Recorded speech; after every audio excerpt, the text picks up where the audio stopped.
Stephanie Wigman. I'm your diversity chair.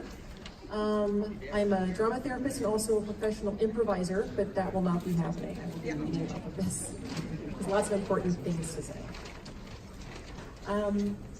So the NADTA, the Diversity Committee, and the conference organizers fully support this being an all-conference event, because we wanted to hold space for everyone attending to have these critical conversations. We wanted to stand together to say that this forum should not be optional, rather an essential dialogue that ties us back to our mission, our code of ethics, and our guidelines on cultural responsibility. Today we're here not to find answers, or to fix, or to feel better about the realities of racism. Though we're here to join together as a community to listen and to step into humility and change. And I also want to name that as the leader of the Diversity Committee, I hold some marginalized identities that inform my work with the committee and my passion for the committee. However, I have multiple privileges, and it's important to acknowledge my white privilege, which allows me enormous access to opportunities, walking through the world unquestioned by the dominant culture.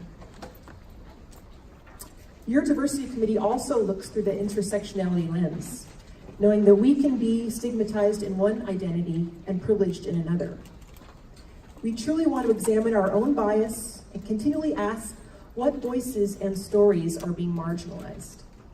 How does racism and systemic oppression affect the lives of our members and the clients we serve? With our new name change, we wanted to fully express the scope and the complexity of this work. And before I introduce our Cultural Humility, Diversity, and Equity Committee, can I get a round of applause? We're going to be talking more about the Drama Therapists Against White Supremacy campaign later, which I'm very excited about. I wanted to say that most of the monologues today you're about to see are autobiographical. And we feel very honored and privileged that people submitted and that they're willing to share their stories with us today. We are all humble witnesses today. Some of the actors have worked closely with those that submit stories, but were unable to be here, and they worked closely with them. It was very intentional that all who submitted were included. Adam Stevens, our director, and facilitator, wanted to ensure that the actors were in charge of their own artistic vision. They chose their own images and the aesthetic tone of each monologue. And Adam so thoughtfully put them together. We want to express gratitude for the Tri-State chapter for allowing us to adapt this and bring this to you today, Tri-State chapter. Yeah. So before we get started, I'd actually like to introduce our committee. So I would like Jessica Blower to come up, please. Jessica, of course, is the founder of the Diversity Committee. No. I didn't found it. I just joined it. I thought you were the founder. That's something to learn. I'm just gonna go like this and hug you. We are also very humbled to come up and introduce Adam Stevens.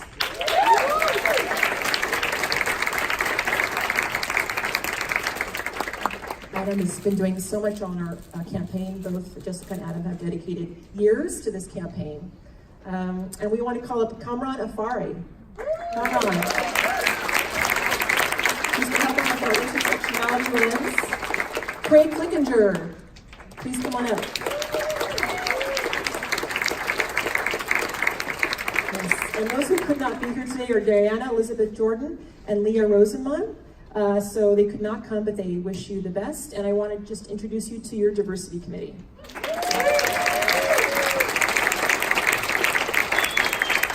Ask them all questions about how to get involved throughout the day and into the conference. So I'm going to give it to Adam and Jess.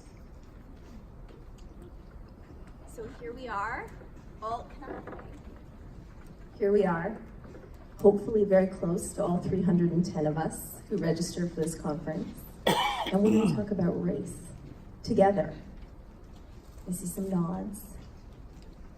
I can imagine that there are some feelings that are coursing through your body right now.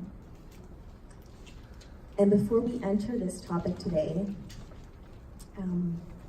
some of you may have heard there's some very sad news that there was at the Tree of Life Synagogue today, there was an active shooter, and 8 people died, and many other people were injured, and the shooter yelled, "Let's kill all Jews." So, we have to acknowledge that today, as we talk about white supremacy. That is one of the forms of white supremacy, and there are many other forms that live in us, that enter into our bodies, our hearts, and our minds. And I'd like us to just give a minute to thinking about these families who may not know if their family members are okay.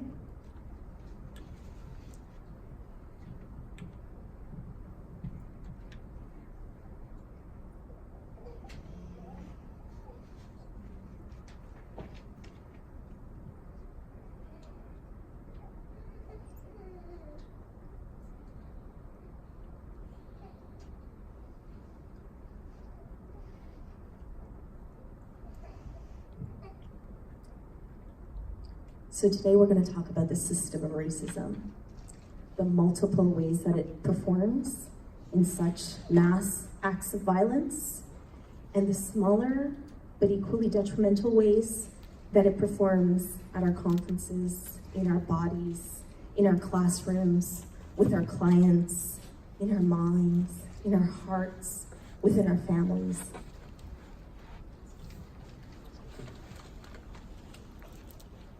We would be foolish if we did not acknowledge the profound racial trauma within us, the profound racial trauma in this very room. The chronic, everyday stress that racism performs on racialized people and on people of color. The mental health community has irrefutable evidence of racism's detrimental impact on mental health, physical health, people's sense of safety. I'll say that again. People's sense of safety. People's sense of belonging. People's livelihood. People's lives. People's lives.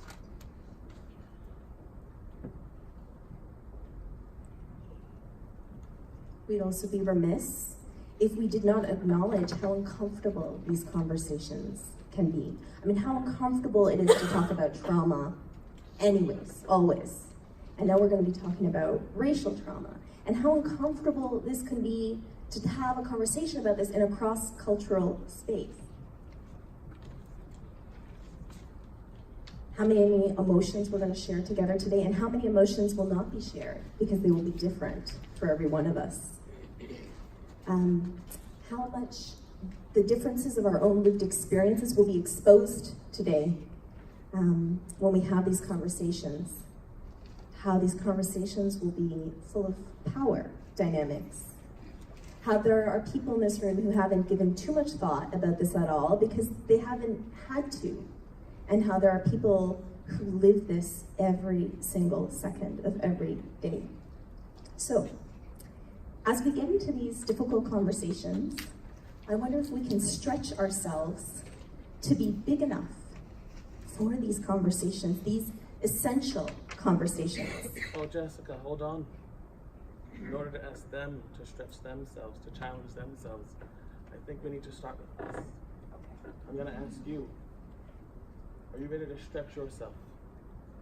Are you ready to challenge yourself today? Let's do that. Hands up.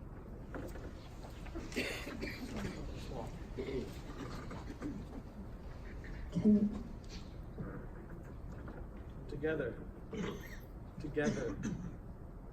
let's stretch. Let's challenge ourselves. Let's take a risk. Stretch. It's not easy. It causes tension. It's challenging. But together we are stretching. Together we are here. Right? Thank you. So we're going to encourage everyone to really pay attention to what's happening in our bodies when there is discomfort. What is happening? Our body, oppression happens to the body. And our bodies respond when we talk about oppression. And our bodies respond when we don't talk about oppression. So as we stretch ourselves to have this conversation, we invite you to lean into the discomfort and get really curious about it. We invite you to notice what happens in your body when you witness anger in yourself or someone else. And we remind you, you know this because you're therapists, that anger is a very normal and healthy response to trauma and to oppression. And so what will we need to do to stretch ourselves when the anger, the normal, healthy, resilient anger emerges in these conversations? So as we are encouraging you to pay attention to your bodies, we wanted to just share some of our favorite nervous system tools. And we know that you have so many more. But if we could just walk you through these 3 tools that you may need to use as you stretch yourself to lean into the discomfort today.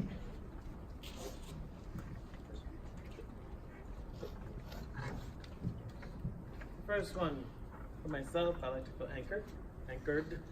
I like to feel grounded. For me to do that, I get in touch with my heart. I also get in touch with my gut.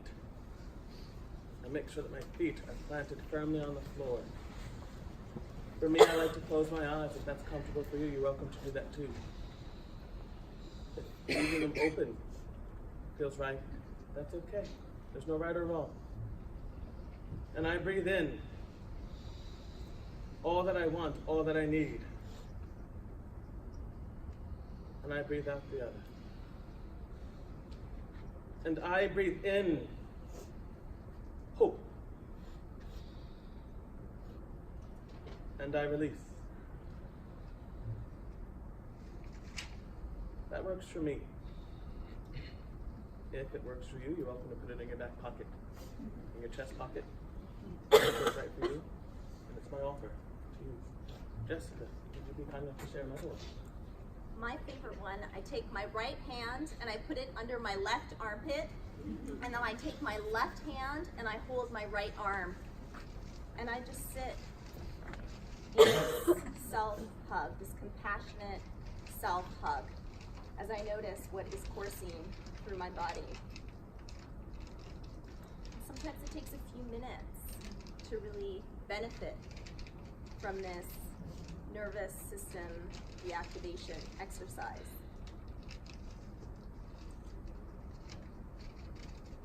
And so if this feels supportive to you, please use it today if you need. And then the last one that two more that we're going to share with you is it's one that requires a partner. So you can ask for someone to support you in this way. Adam, would it be okay if I demonstrate it with you? I'm going to put my hands on your shoulders. Jessica, I would love to connect with you. Not rehearsed. So I'm going to put a little bit of pressure on Adam's arms. And what my students have said, and what the teacher who taught me this exercise has said, is that this can feel really containing when the things that we're talking about feel so chaotic and so out of control. Just a moment to be able to contain. Different people may need different pressures, so check in with the person. But I was doing a bit of work with my arms there. And finally, another one that involves a partner, so please make sure it's okay. We call it squeezes. I use it with my students, right? We just take the arm, gentle squeezes, up and down the arm. Yeah? Just like that. It's comforting, it's soothing. Right? And when we deal with discomfort and something that's unsettling, sometimes comfort and soothing is what we need. So there we go for that. You can also do this one to yourself. And the idea is to really find the bone structure that is containing your body. And you can do it in any place of your body that feels comfortable, including your head. It'd be really nice when things are spinning in your head.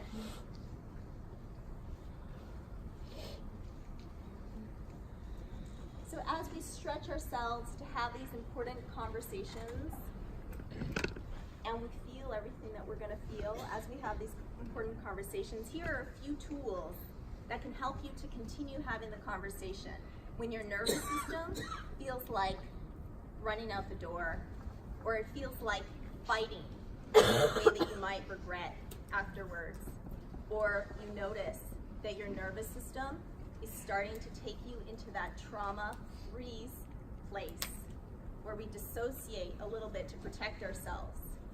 These are some things that can bring you back into the room and remind you that you have this really containing structure in many, many places in your body. In some places in the body, you have to push a little further to actually get to the bone than others. So we're going to start the diversity of form with a performance. It's a collection of actors who have submitted monologues. It's a collection of actors, like Stephanie said, who are performing monologues for those who could not be here today. These are our stories. These are their stories, right? What you're about to witness is not a Broadway show. It is a workshop. There will be scripts on stage.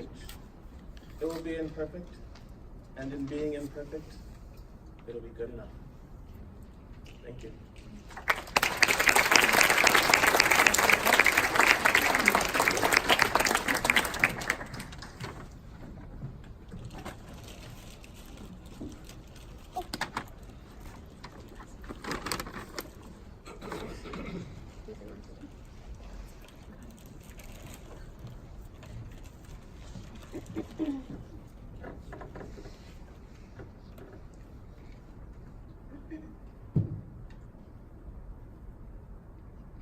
I've come to you today to ask your help. Can you help me find the sinners in this master's house? You may ask yourself, sinners? What are they talking about? This is a sermon for the sinners. You know the ones. We, the sinners, we came from margins working to get a seat at preset tables, centering the goodness of the sacrifice as a flavor invested in the identity of the righteousness of the Savior. But are you good? Am I good? I'm here to testify to what I've borne witness to. What's been done to me leaves me heavy with the blues. I am here to testify and amplify the resistance that has always been there. The arena that we have entered together was never constructed to be fair.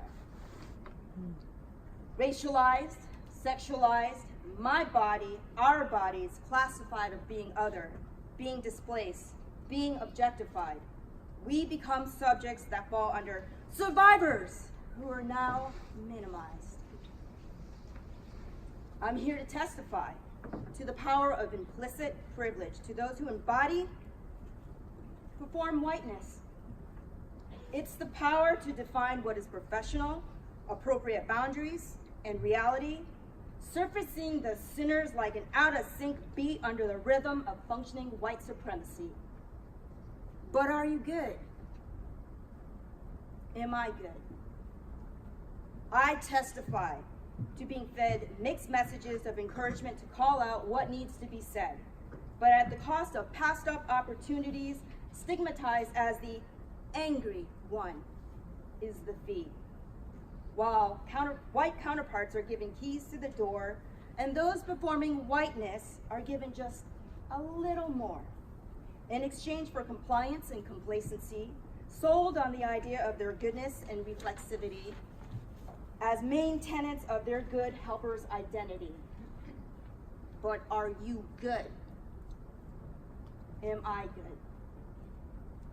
I'm here to testify to you my transgressions in this system of oppression, professionalizing white femininity, defining morality and civility. The devil is in the details. Microaggressions always and forever tied to the macro visions are my daily soak in the sewage of patriarchy and white superiority. Give me reasons to have double sessions in my own therapy, spending too many hours unpacking how to survive the reach of racism, sexism, and homophobia that engulfs me. Normative bodies look to my chest to assess my gender for your own comfortability, police what to wear at various agencies, forever the foreigner, despite my citizenship. I am left with a short stick of favoritism, watching increasing jockeying for positions, implicit and explicit messages to mind. Close your mouth and open your legs wide to be seated and colonized. But are you good? Am I good? Are you good? I'm not good.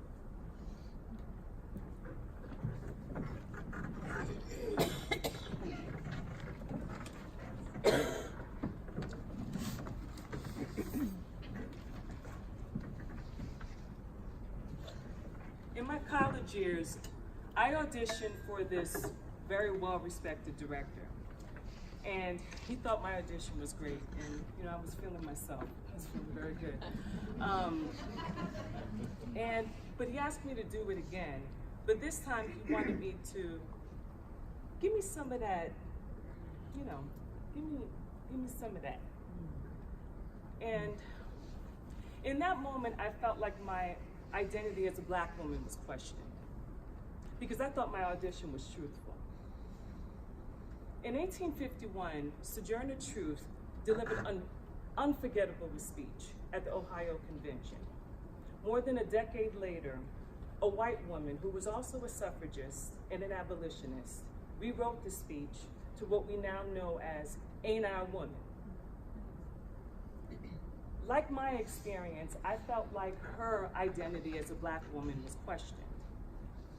And so there was a recording that was taken that day. So today, I would like, in honor of Miss Truth, I would like to perform that for you.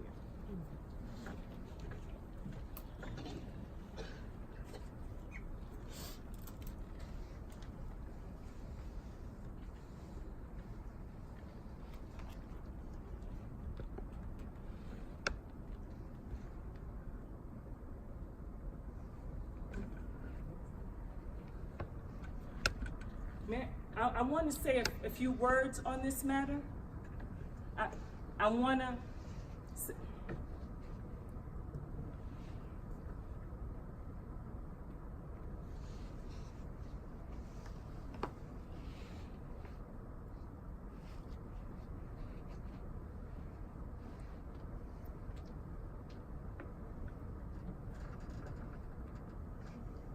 I am a woman's rights. I have plowed, I have reaped, I have husked, I have chopped, I have mowed. Can any man do more than that?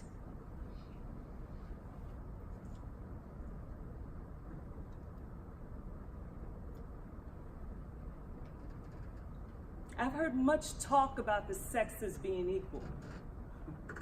I mean, I can carry as much as any man and eat as much too if I can get it. I am as strong as any man that is now.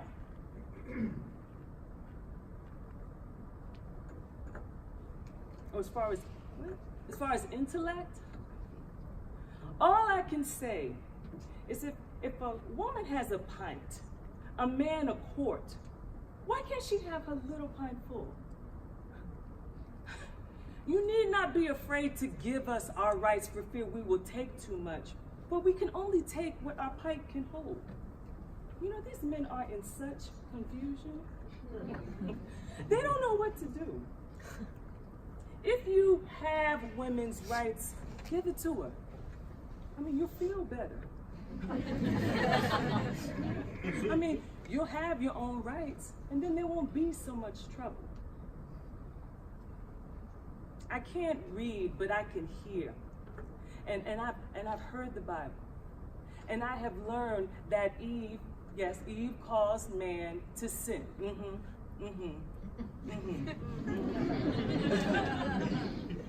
Well, if women upset the world so, do give her that chance to set it right side up again. The lady spoke of Jesus and how he never spurned woman from him. And she was right. When Lazarus died, Mary and Martha came to him with faith and love and besought him to raise their brother. And Jesus wept, right? And Lazarus Came forth. He came forth. He came forth. And how Jesus came into the world? Through God who created him and woman who bore him. Man, where was your part? Where was your part? But the women are coming up. Blessed be God. And a few of the men are coming up with him. But man is in a tight place. Well, you know, they got the poor slave on him, and then the woman is coming on him. Well, you are surely between a hawk and a buzzard.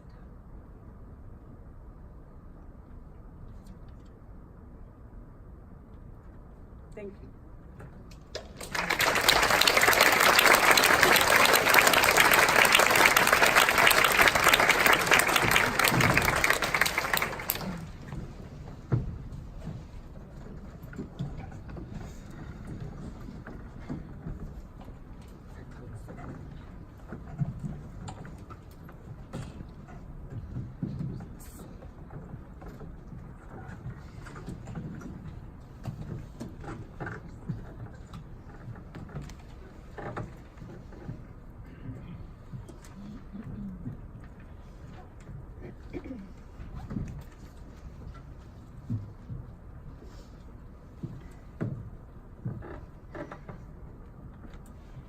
I'm a first-year drama therapy student, and something happened before I started the program that I would really like to know how to deal with.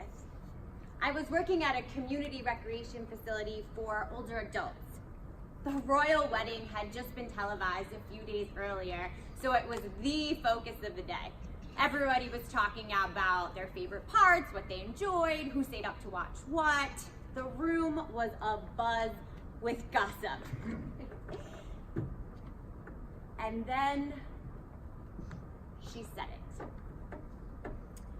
It was like a bomb went off in the middle of the room, evaporating the positive energy and sending scalding shrapnel into every corner of the group space.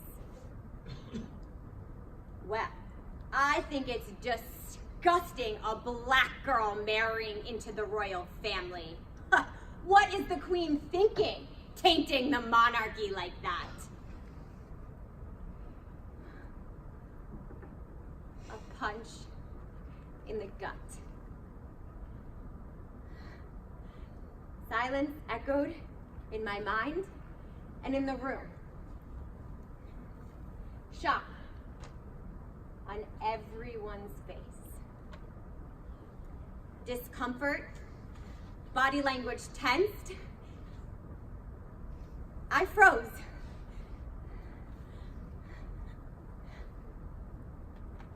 Holy shit. Holy shit! How do I deal with this? What do I say? I can't just let this horribly racist, awful sentence just hang in the air. I had to clear away the debris, settle the dust, bring our group, bring us back together.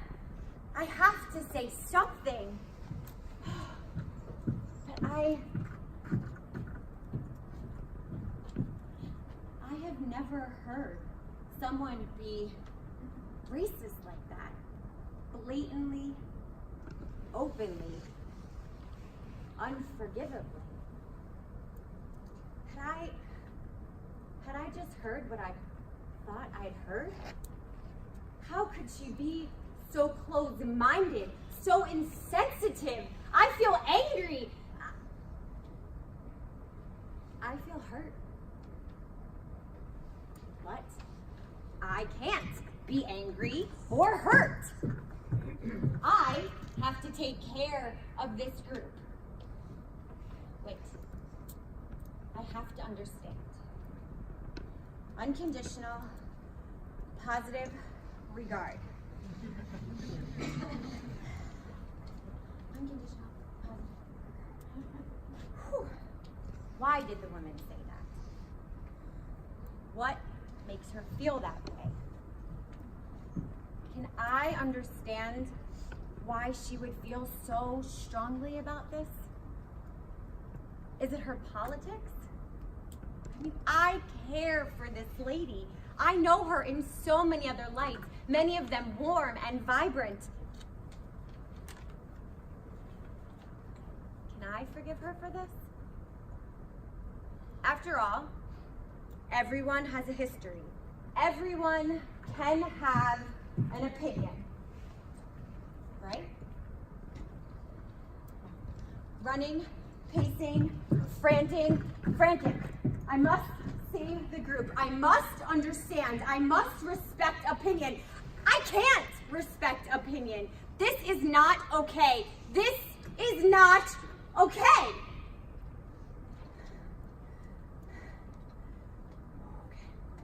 Bring it back down.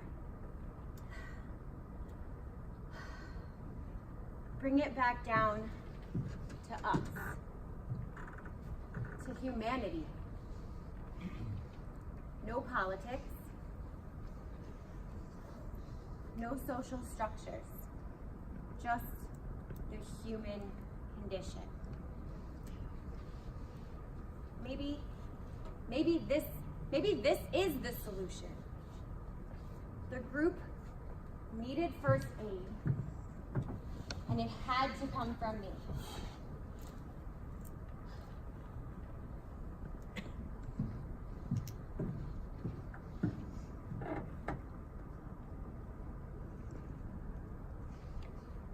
I'm happy for them.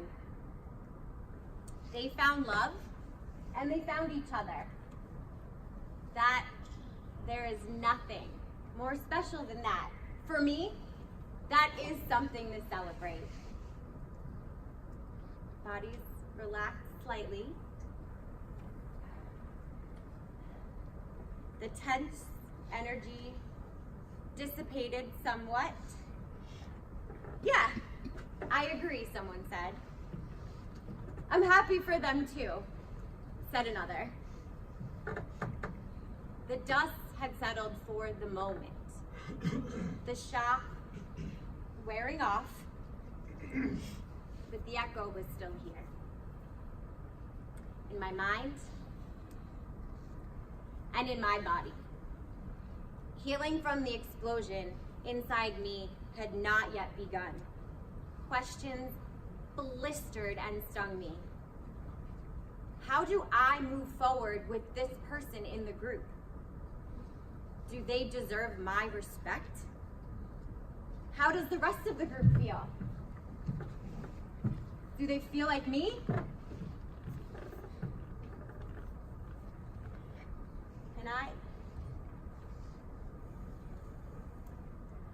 Can I put us back together?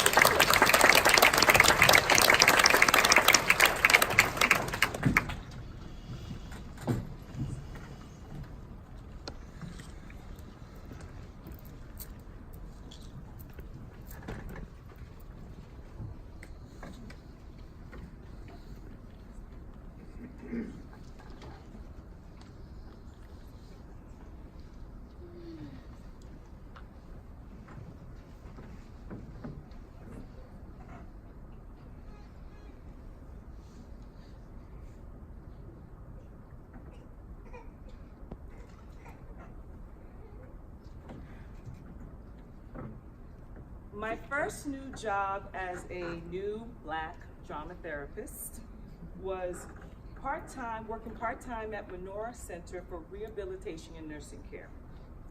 And as you can tell by the name Menorah, the population is predominantly Jewish. And as a new Black drama therapist, I had some concerns. Those concerns quickly faded though after I got to, connect and meet many of the lovely clients at Menorah. I became very connected with one client named Mary. We shared the same humor. Humor similar to the humor I shared with my mother, who had passed. I didn't know how much I missed it until I met Mary. Mary. Mary. Mary! Oh,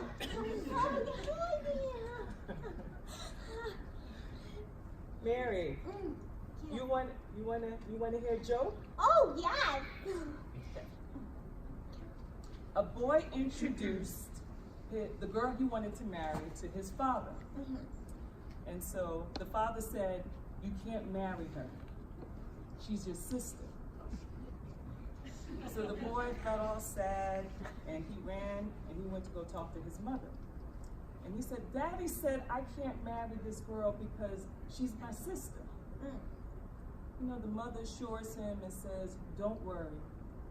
You can marry her because he's not your father."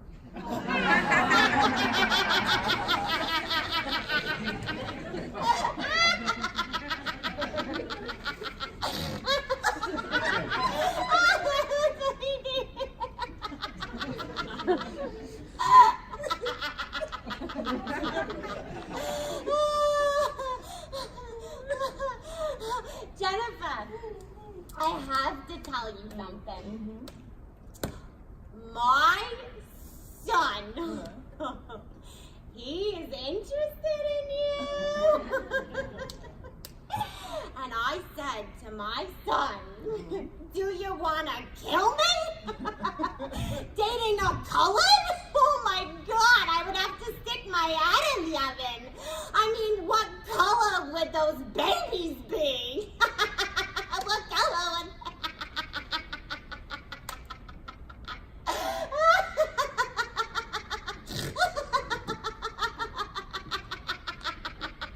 Mary laughed like it was the funniest joke she had ever told. I just walked away.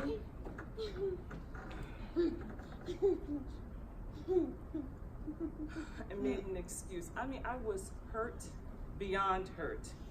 And and to add salt to the wound, her son ain't no Brad Pitt.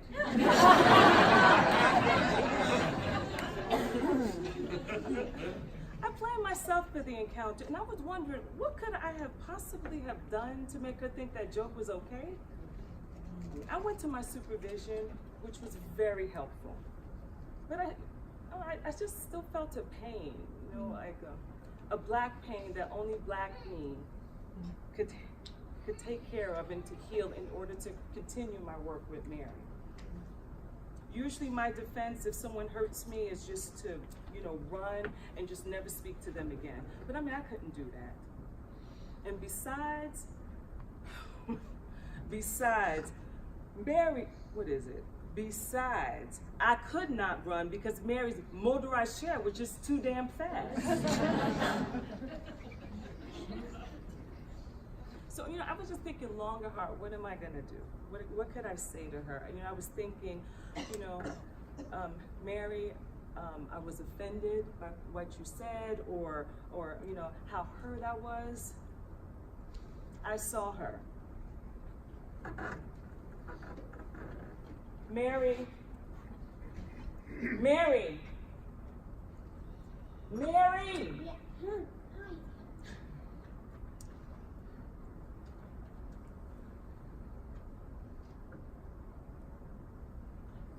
I'm pregnant with your son's child.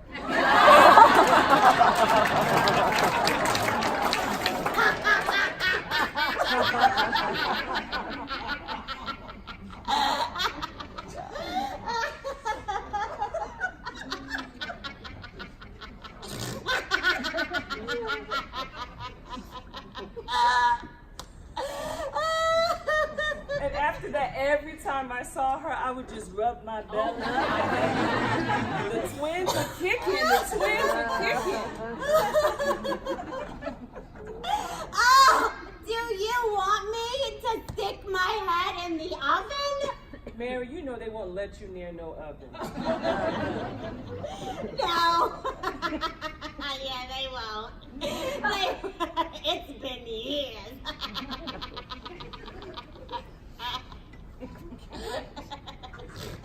So, no, it wasn't my finest moment, but fuck it, I had to heal. So I used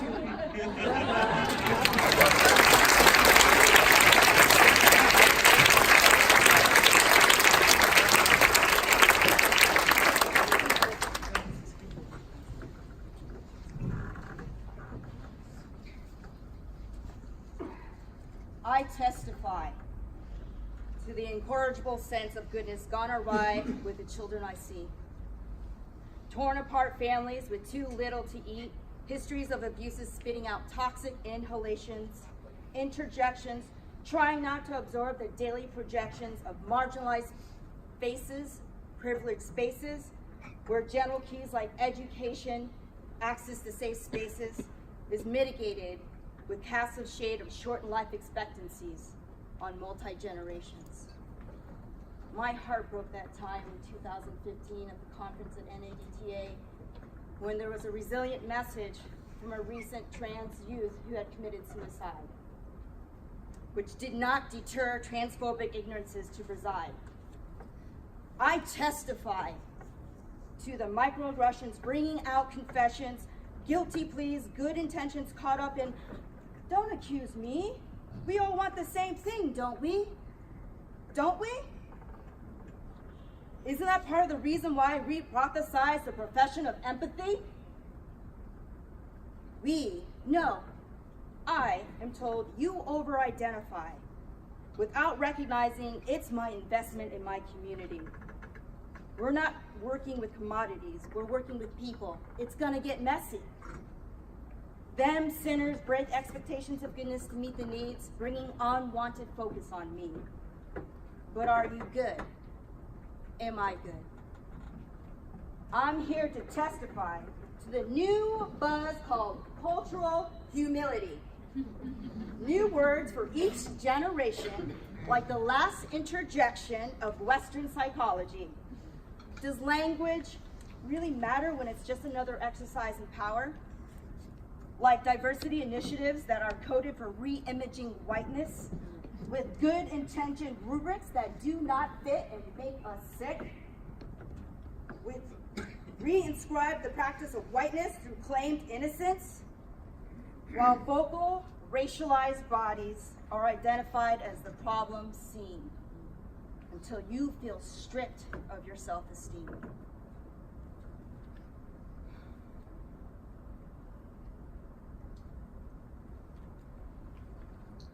These initiatives become a prescription for masking the pain, while privileged progressives avoid discussions about power and privilege to maintain their identity as good and helpful workers just the same. But are you good? Am I good? All these concepts reiterated in repetition, recycled, articulating a map of dis-ease, prescribed treatments amidst a culture of tweeting lies. Anonymity becomes a disguise of hidden truths, of violence intertwined in individual, cultural, systemic microaggressions internalized. But are you good? Am I good? Not so good, but working on it.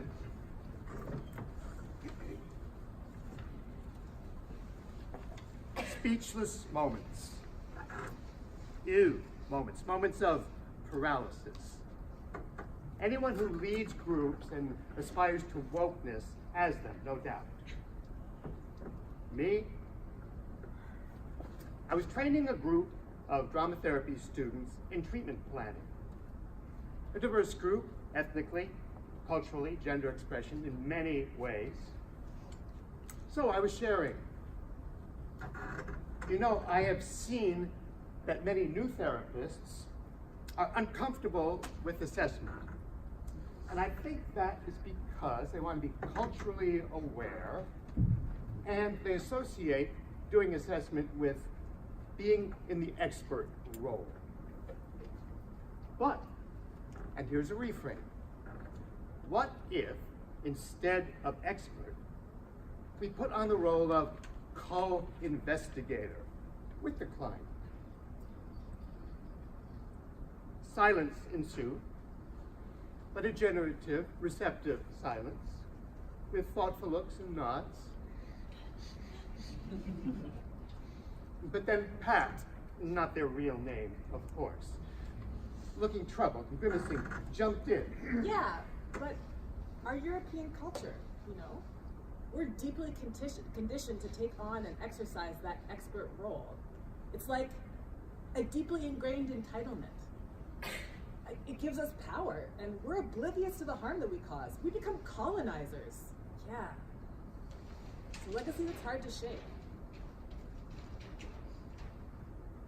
Silence again, but with a distinctly different feel this time. You know, knit brows, pursed lips, frozen stares. Yes, now Pat's point definitely nailed a truth, but the delivery and the mischaracterization of all European culture, you know, in a blanket way, well, you know, it just misshaped the truth. And, you know, well,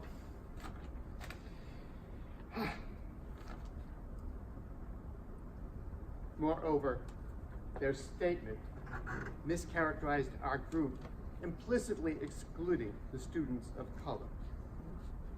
Okay, now I know where Pat was coming from. They are white and passionately committed to being an ally and to working with others of European descent on addressing the problems of white racial identity formation. But forced attempts to be an ally, they can misfire, land with a thud. This moment being a case in point. Okay, well, how do we address this? Is there some way, some angle in which I can make this a teachable moment? Maybe intent and impact? In that slow moment with all that focus on me, words would not come. And before they could come, another student chimed in and changed the subject. And I could sense that they were trying to rescue the group from their awkward discomfort. I scanned the room and I saw both palpable relief and lingering frustration. I felt it too. Okay, so how did this turn out? Was that teachable moment lost? I will tell you that I was able to steer the conversation later back to that moment. And some members of the group opened up and shared their reactions in accordance with their positionality. And Pat was receptive to this, as I knew that they would be, or at least so I was hoping. Other students shared that they were pleased that slowly but surely we were building tolerance for our discomfort and the messiness of looking at our diversity issues with all their attendant sensitivity and wounds. Well, so what happened? Was this teachable moment lost? Well,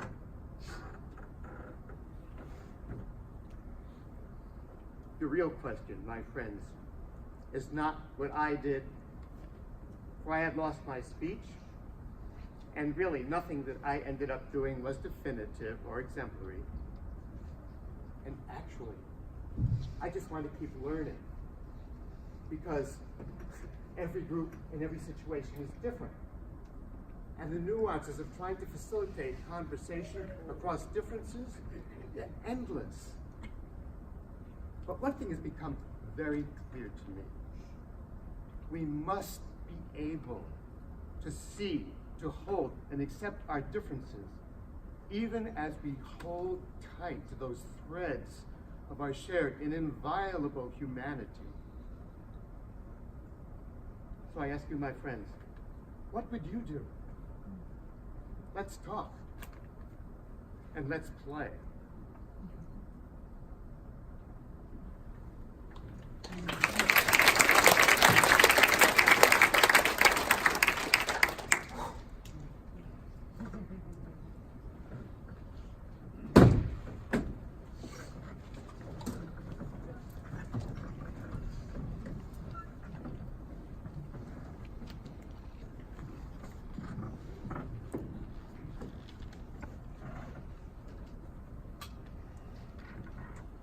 Are you good?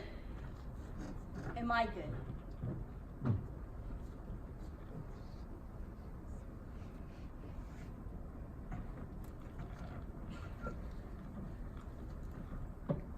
You are black. I am white. You are 9. I'm 36. You're the client, and I'm the therapist. At first, we just play games together. You're not okay with losing. One day you come in really upset, and somehow we go into our first role play together. You make a scene where I have to do forced labor, and I'm framed for the assassination of Donald Trump, and you play a whole host of sinister, behind-the-scenes power brokers, and you're still 9 years old. Later, you make a video of yourself dancing and rapping, and I'm so in awe of your spontaneity and your intensity and your commitment. And you point at me in the background of your video, and you call me the racist white lady. And I smile and wave at the camera.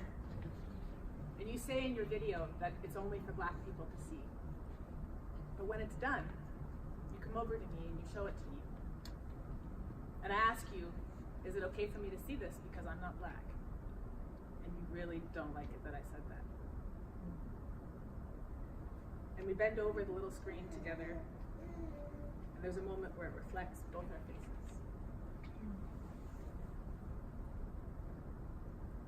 Another day, you use a puppet, and you interview me in the role of the racist white lady.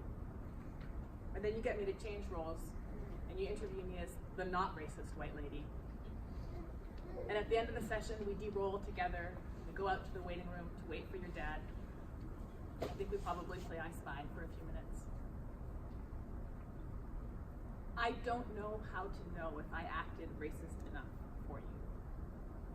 And I don't know how to know if I acted not racist enough for you. I'm trying to make sure I'm not using your space to do my work. I don't know what label to put on the kind of white lady that I am when I'm done de-rolling.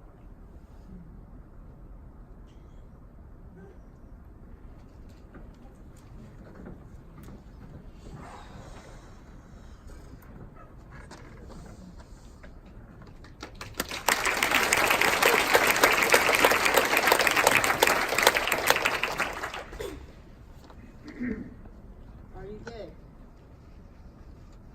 Am I good?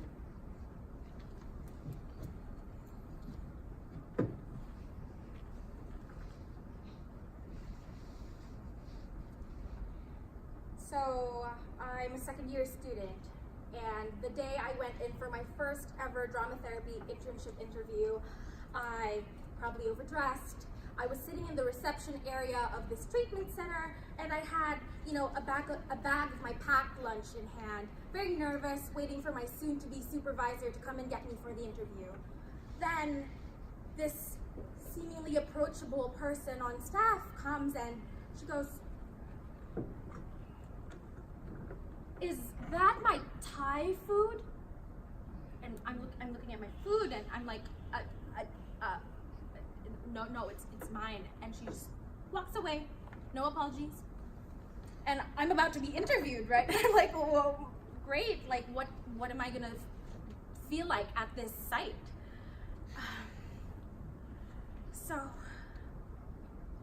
if each microaggression was worth $1, by now I would have gotten a full-blown scholarship towards my master's degree. And you see, that money means a lot to me.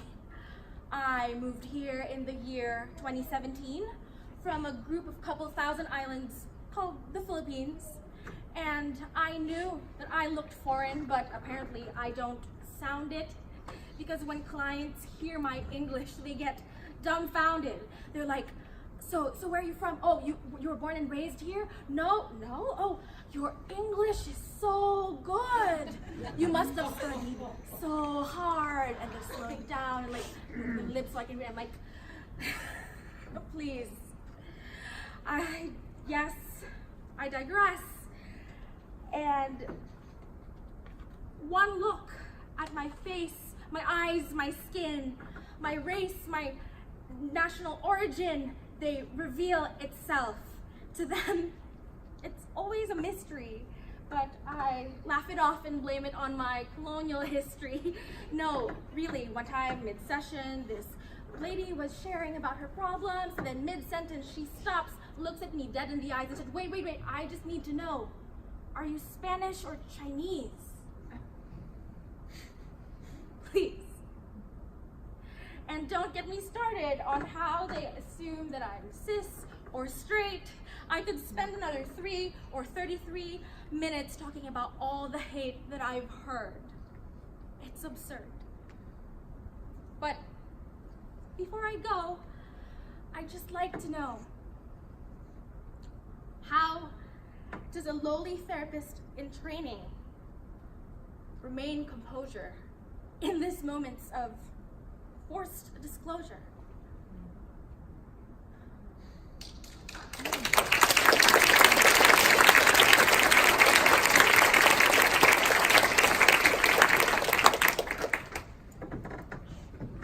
You want me to introduce myself? Sure, no problem. My name is Brandon Jones, AKA The Only. And I say the only because most of the times, it's the truth. I am the only black male in my drama therapy cohort. I am the only one with a storyline of being a black male in America. And now you want me to share this in a vulnerable space?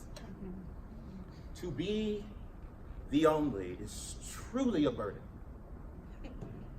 Carrying the pressures of this dangerous world on his black male back, and then I look in this room and see that I can count the people of color. And don't get me started on the lack of black males.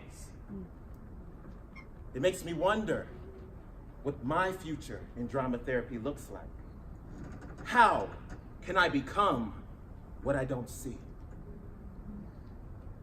As a first-year student, I feel as if I am constantly practicing my knowledge of mirroring, because my body looks like Trayvon's body. My body looks like Mike Brown's body. My body looks like Freddie Gray and Sandra Bland and Emmett Till and Nia Wilson, and the list goes on and on and on. Shame on you. We said we can't breathe. Stop killing us. Please, shame on you for writing off our stories as if they have no place in this space. Shame on you for killing off my future clients or those who could have been our next black drama therapist, because a drama therapist is no one but a person who has been given the gift of story and storytelling. It's like a constant game of telephone, embodying one story after another story after another story. But this game doesn't work if you cut the telephone line. So, I am the only one with the privilege of repairing my black line of storytelling, knowing that these dead bodies have now become my ancestors, who are cheering me on for being the only.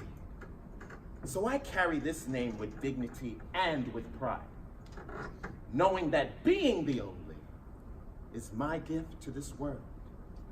So watch out, world. Brandon Jones, PhD, LMFT, RDT, BCT, and any other letters I can apply there, is on his way to represent his community as the only.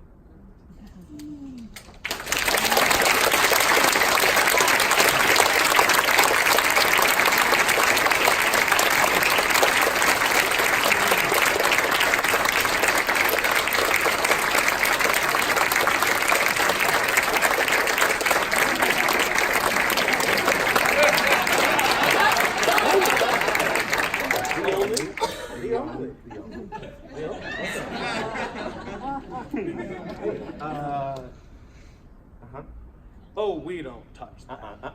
Nope. We went. You go. You gotta go. Yeah, but that's Oh. untouchable. Only you have to read it. Everybody needs to know. Yeah. Oh.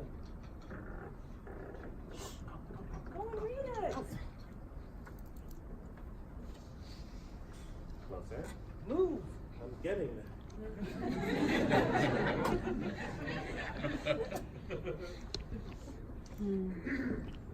It's a letter. It's a letter to Bill Cosby. You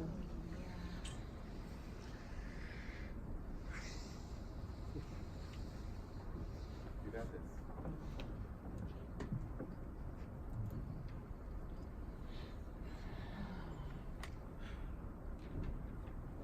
A letter to America's favorite dad. Dear Bill Cosby, I've been thinking about you a whole lot lately. I remember Thursday nights growing up. Thursday nights were the best nights. I was allowed to stay up late. My family would gather in my parents' room. We'd all snuggle into the bed together. Me, my mom, my dad, my brother, and even our dog, Muffin. We watched with excitement as the opening credits began. It was prime time. Cheerful jazz saturated the room with blissful tones. NBC presents Bill Cosby in The Cosby Show. Oh, actors of bold chocolates, mochas, and caramels filled the screen. They mirrored the faces that watched them. We are black. We are beautiful. We are successful. We are family. We are here. My childhood self saw faces and a family that looked like mine on TV, and that was cool.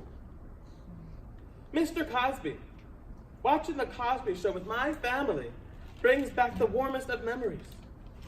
Your show and your TV family brought us together through laughter, connection, and even tears at times. We were proud to have a show that changed the dialogue of what black families should look like in America. Unlike other shows of the time where we were lucky if we were able to witness the token one black person. And the token, or the only, right, usually looked like a black Barbie, or was the thug, or a drug dealer, or they fulfilled the role of the modern day minstrel, and they offered comic relief. And don't get me started on horror films because the black people were the first to die. Hashtag facts. I'm sorry, but I'm not sorry. What's more, Mr. Cosby, is that your work, your show, it transcended race. Everyone, come. Everyone loved The Cosby Show. Raise your hand if you've ever seen an episode of The Cosby Show. Well, all right. You weren't simply America's favorite black dad. You were America's favorite dad. Mr. Cosby, you created It's a Different World, a spin-off of The Cosby Show that chronicled the lives of young black people in America. In college, suddenly the dream of receiving a higher education was a reality for people of color, in part because you said so, Dr. Cosby. You televised and produced narratives where black people were not dumb monkeys. We were not baboons, but rather we were dynamic, intelligent people in pursuit of a college education, in pursuit of the great American dream. Through your work, you allowed black people to redefine our narrative and not simply accept storylines appropriated by others. You made us believe in the possibility of something better. Dr. Cosby, you even dominated Saturday morning cartoons. I mean, hey, do you all remember? Hey, it's back! Yeah. Oh boy, it was one of the longest running animated series ever. Fat Albert even had their very own Happy Meal toy at White Castle. That's right. I desperately craved the mainstream pop culture Happy Meal toy because they represented black cartoon characters. They represented the black experience. They represented me. Fat Albert and the Cosby Kids used humor and music to teach me and countless other kids about, well, stage fright, first love, racism, drug use,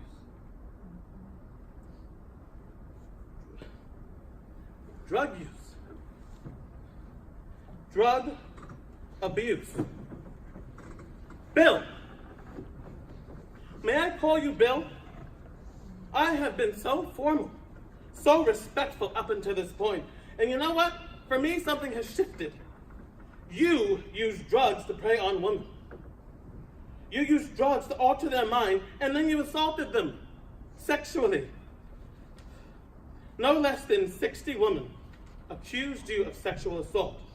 Yo, Bill, no less than 60 women accused you of rape. You denied it. I really wanted to believe you. You lied. You lied. Woman must be believed. As I demand that my role as a black man is respected, the stories of my colored skin fundamental and vital, so must I honor the endless number of women and men who have been violated against their will. What is wrong with you? How could you?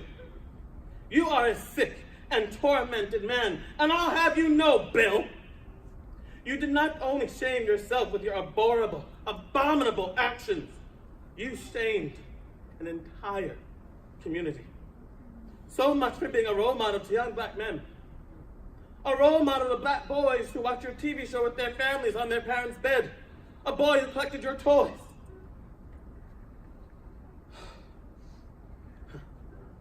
My mother raised me to respect and honor women. If anyone ever did what you did to those 60 women, to my mother, or anyone else I love, I would... No.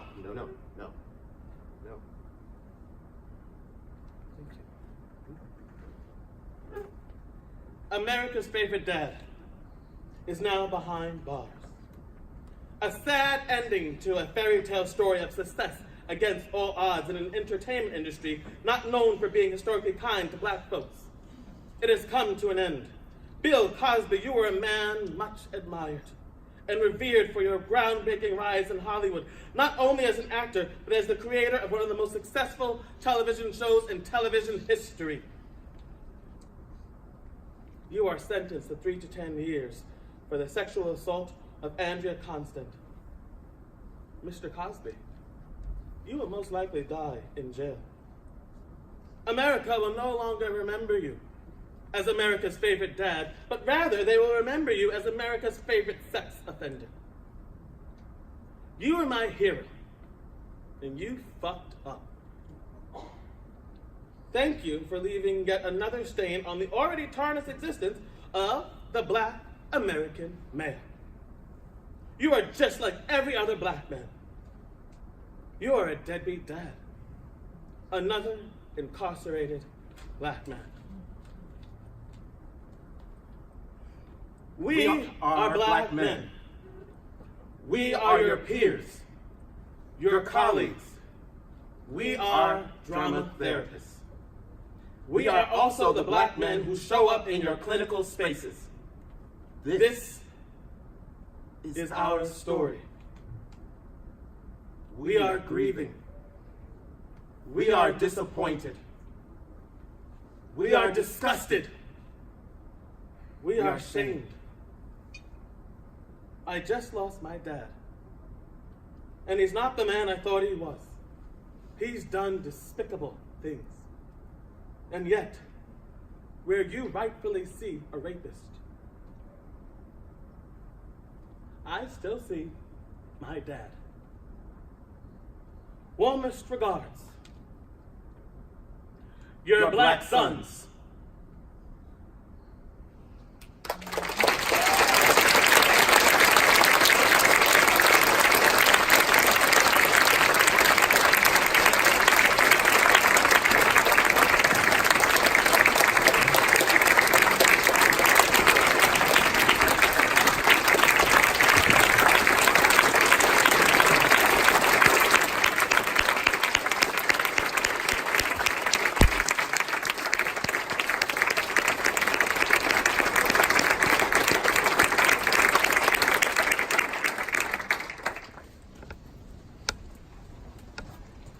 This is a sermon for the sinners.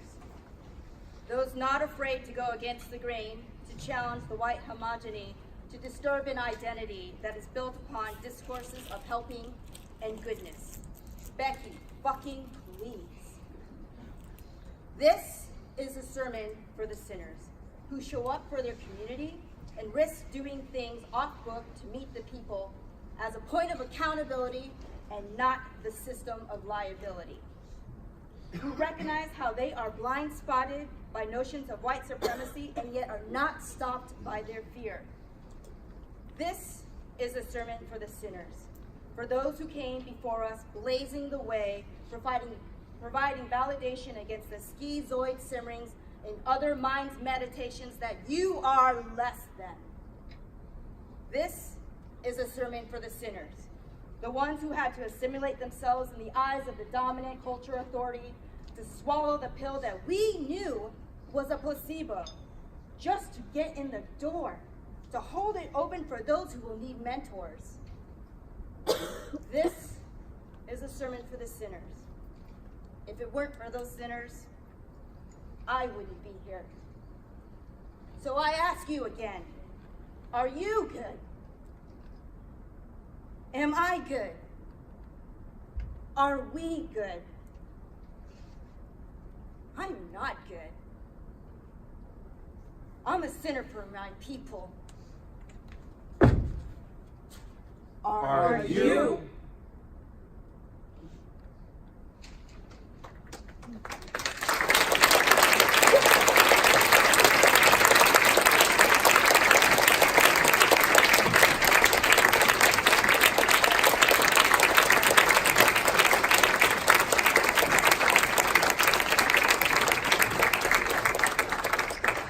Thank you.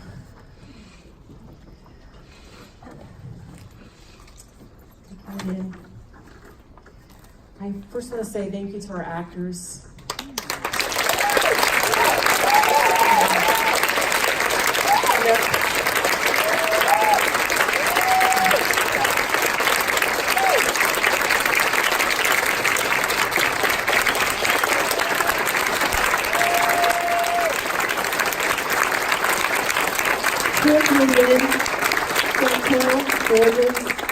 Jessica Lawrence.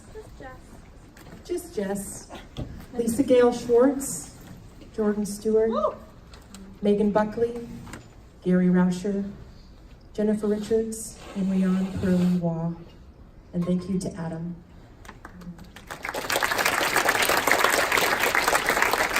And of course to our stage direction and our Ellen Schmidl.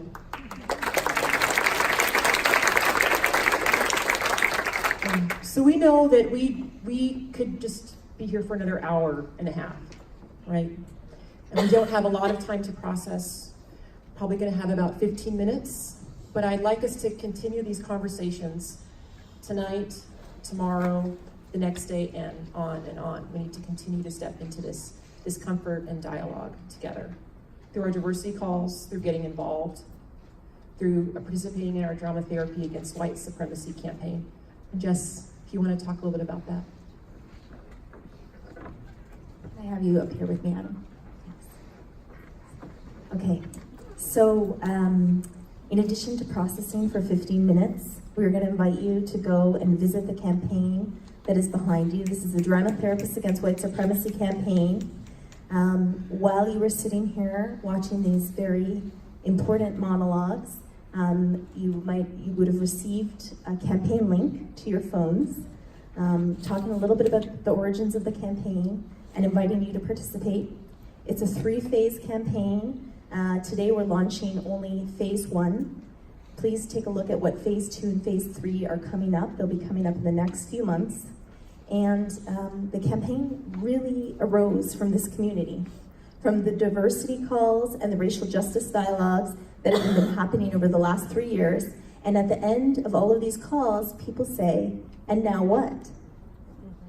So to end racism, we must combat it in everywhere it lives and thrives.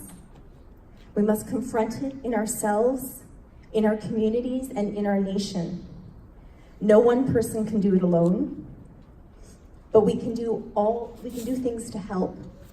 And in doing so, work collectively to end racism. And this is a quote from one of our colleagues, Cole, who's an art therapist.